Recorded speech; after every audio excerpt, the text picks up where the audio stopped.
This is Persepolis, and it was from the buildings here that the kings of ancient Persia ruled the largest empire that the world had ever seen.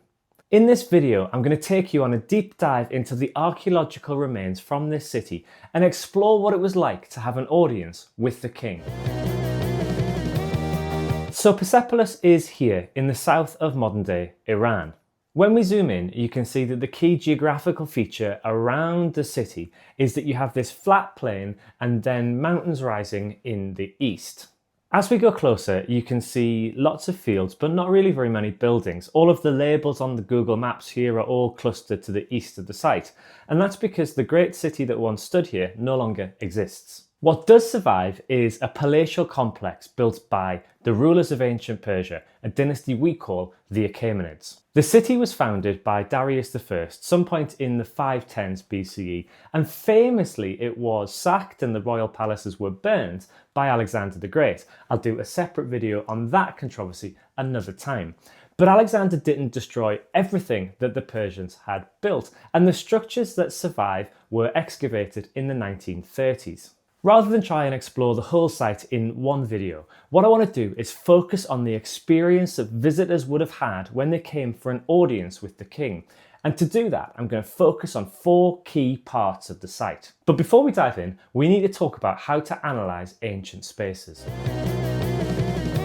Over the last 30 years or so, there has been a revolution in how scholars think about space, whether that's the natural or the man-made environment. So there are lots of different methodologies we could use when we're thinking about architecture. In this video, I'm going to draw on 2 different schools of thought. The first is called phenomenology. Essentially, this is about understanding how humans experience the world around them, particularly by thinking about how our senses affect the way we perceive things. Why is it that certain smells trigger specific memories?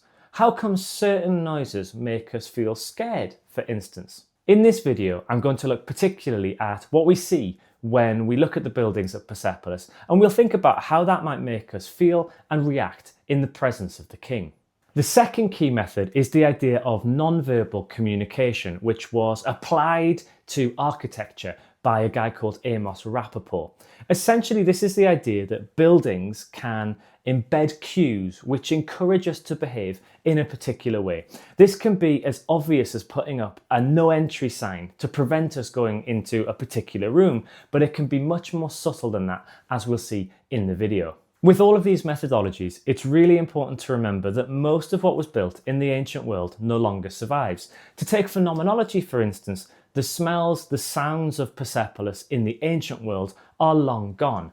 And what that means is that we can never experience the site in the same way as visitors did in the ancient world. And of course, the buildings themselves lie in ruins. We have so many questions about them. Were there upper floors, for instance? How were they decorated? So that means there's inevitably a little bit of speculation when we study ancient palaces. But actually, I think that's okay. And it's also why I really like using methodologies explicitly, because they give us a framework for studying an ancient site, and they also help facilitate comparisons between different places in the ancient world. That's enough introduction. Let's get stuck into Persepolis. So we're starting out at the entrance to the Royal Palace complex. The ancient city stretches out behind us, and in front of us we can see a terrace rising up, and it was on top of here that the ancient Persian kings built their palaces. It's difficult to know what the approach to the palaces looked like in antiquity because we don't know much about the configuration of the city. But the key point is that the palaces, the domain of the king, are on a plane above us, just as the king was meant to be above his subjects. This actually brings to life an image which we see carved in stone on the tombs of the Persian kings and on different gateways inside Persepolis, where we see a king carried on a platform by his subjects. By building the royal quarter on a terrace, the Persian kings were creating a physical separation between themselves and the rest of the city and their subjects. Now, there's lots of different ways that kings can do that. You could use a wall, you could use rivers, you can use canals, all kinds of things. But there is a phenomenological impact of playing around with height, and that is, of course, that visitors literally have to look up. We get a much better sense of this as we move closer towards the staircase that leads up to the terrace. Now, the terrace and the palaces tower over us much more. To see them, we have to tilt our neck and our head further back. And that means that there's a physical impact to actually seeing the spaces that belong to the king. And then there's the stairs themselves. They double back here, so they go up further than you can see in the picture. And of course, these aren't really steep stairs, but there are enough of them that if you are a little bit out of shape, there is a little bit of physical exertion that's going on to get you up into the king's space. The heart rate might start going a little bit. So again, the architecture is having an effect on the human body. So all of this creates a separation between the king and his subjects. The architecture of the approach to the palace reminds visitors that they are literally going up into the world of the king, who belongs at a level above the normal person. We've climbed the stairs and reached the top of the terrace, and this is what we see: a monumental gateway known as the Gate of All Nations. Inscriptions on this building suggest that it was built by Xerxes I, who was the son and the successor of Darius. And what Xerxes seems to have done is moved the entranceway to here so he can make the approach onto the terrace even grander than it was under Darius. We can get a sense of the scale from photos which show people walking through the gateway. And here you can see how this building towers over people, and Xerxes is using architecture to make visitors feel small. On either side of the gateway, you have these huge winged creatures. They're called lamassu, and they have their origins earlier in Mesopotamian history, where they are essentially protective deities used to guard entrances into royal spaces just like this. So what Xerxes is doing here is he's drawing on architectural traditions to remind visitors that they are entering a space that is protected by the gods. A gate like this was a way of controlling access into the rest of the site. There were probably benches in here where visitors could recuperate after a long journey, but they could also be made to wait and to wait and to wait. And the point of doing that, of course, is to remind them that access to the king is a privilege, and a privilege controlled by the king himself. On top of that, some visitors might pass through this gateway quickly, while others had to wait for a long time. And so that was a way of reminding people that some visitors were more important than others.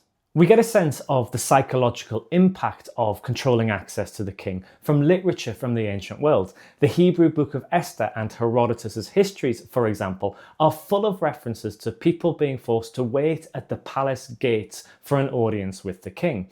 And what that shows you is that these structures weren't just about making access easy, but they were also really important for communicating ideas about status and power. There were two ways to leave the Gate of All Nations. One exit opened out into the east towards the rest of the site, but the main exit opened out towards the Apadana, the audience hall, and we'll follow that route now.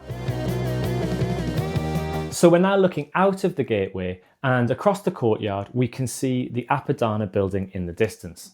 It's worth thinking about how going from inside to outside plays with our senses. You can see just from the photo how thick the walls of the gateway were, and while there might have been some small openings in the top to let some light in, which we can never prove, we'll never know that, we can imagine that these gateways would have been really dark, particularly when the doorways were themselves closed. And then you step out into the Persian sunlight. Your eyes have to adjust, which, always takes a second, right? You can imagine that in the right conditions, the sunlight would have been bouncing off the stones that were gleaming, that would have dazzled you even more. And all of this would have made visiting the king a sensory experience. The other key point about the Apadana, as we look at it in the distance, is that it's raised up above the terrace. So yet again, we're going up to another level. As we get closer, we can start to make out the details on the reliefs that decorate the staircases. You can see people as though in a great procession, all moving towards the staircase. As the details of the images start to become clearer, we see that the groups of people are all dressed differently. This is a way of representing people from all over the Persian Empire coming together here at Persepolis. They are also bringing a wide variety of things with them, from animals to clothing and jewellery. What's being depicted here is the act of giving tribute to the king. Tribute was essentially a form of tax that subject nations had to pay to the king, and it was a way in which the Persians and the kings themselves exploited their empire. It could be paid in lots of different ways, which is something that we're seeing in this relief. There are so many things we could say about this artwork, but two things are really important for this video. First, the people bringing goods to the king seem to be doing this willingly. They're not tied together like enslaved people might be, for instance. Some of them are even armed. And that's an important message. Instead of the king saying, I am taking this stuff from you, he's saying, you are willingly giving this to me.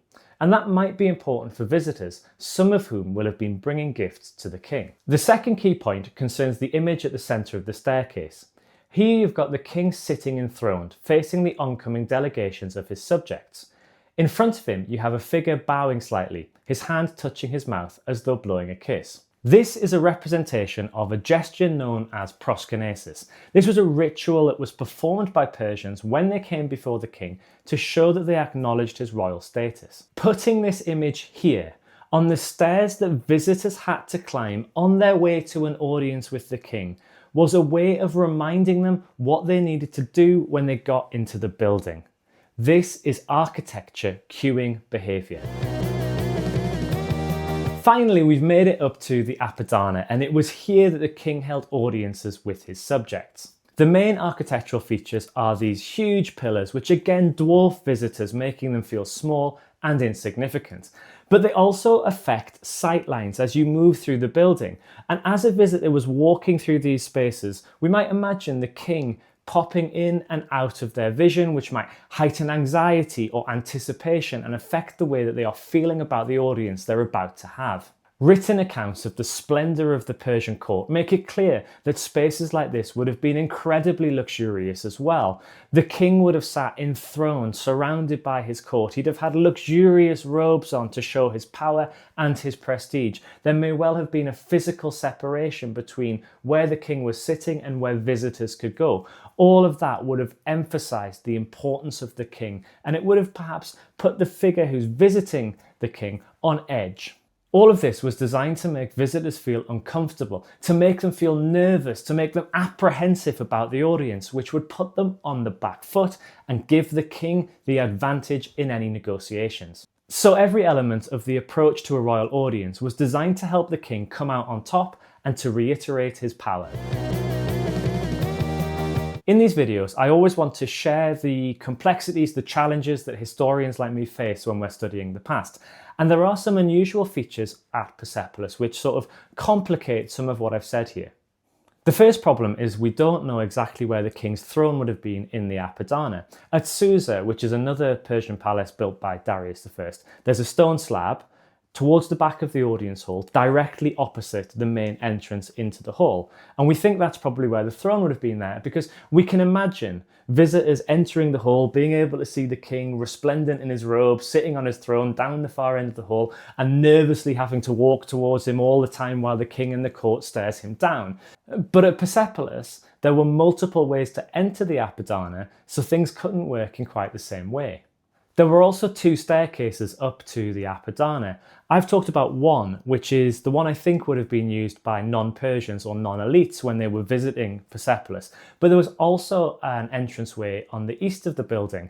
And we're not entirely sure what that would have been used for. Maybe that was something that the king used to access the rest of the site. Maybe that was something that the nobility used. We're not sure. And it is worth saying that the images I've shown you of subject peoples bringing their tributes come from this eastern staircase rather than the northern staircase that we were kind of accessing the palace through. That's literally just because they were the best out of copyright images that I could get a hold of. And with those images, the biggest question that we just can't answer is whether it depicts a real scene or whether this is something that was imagined and was kind of a figurative way of depicting the relationship between the Persians and their empire.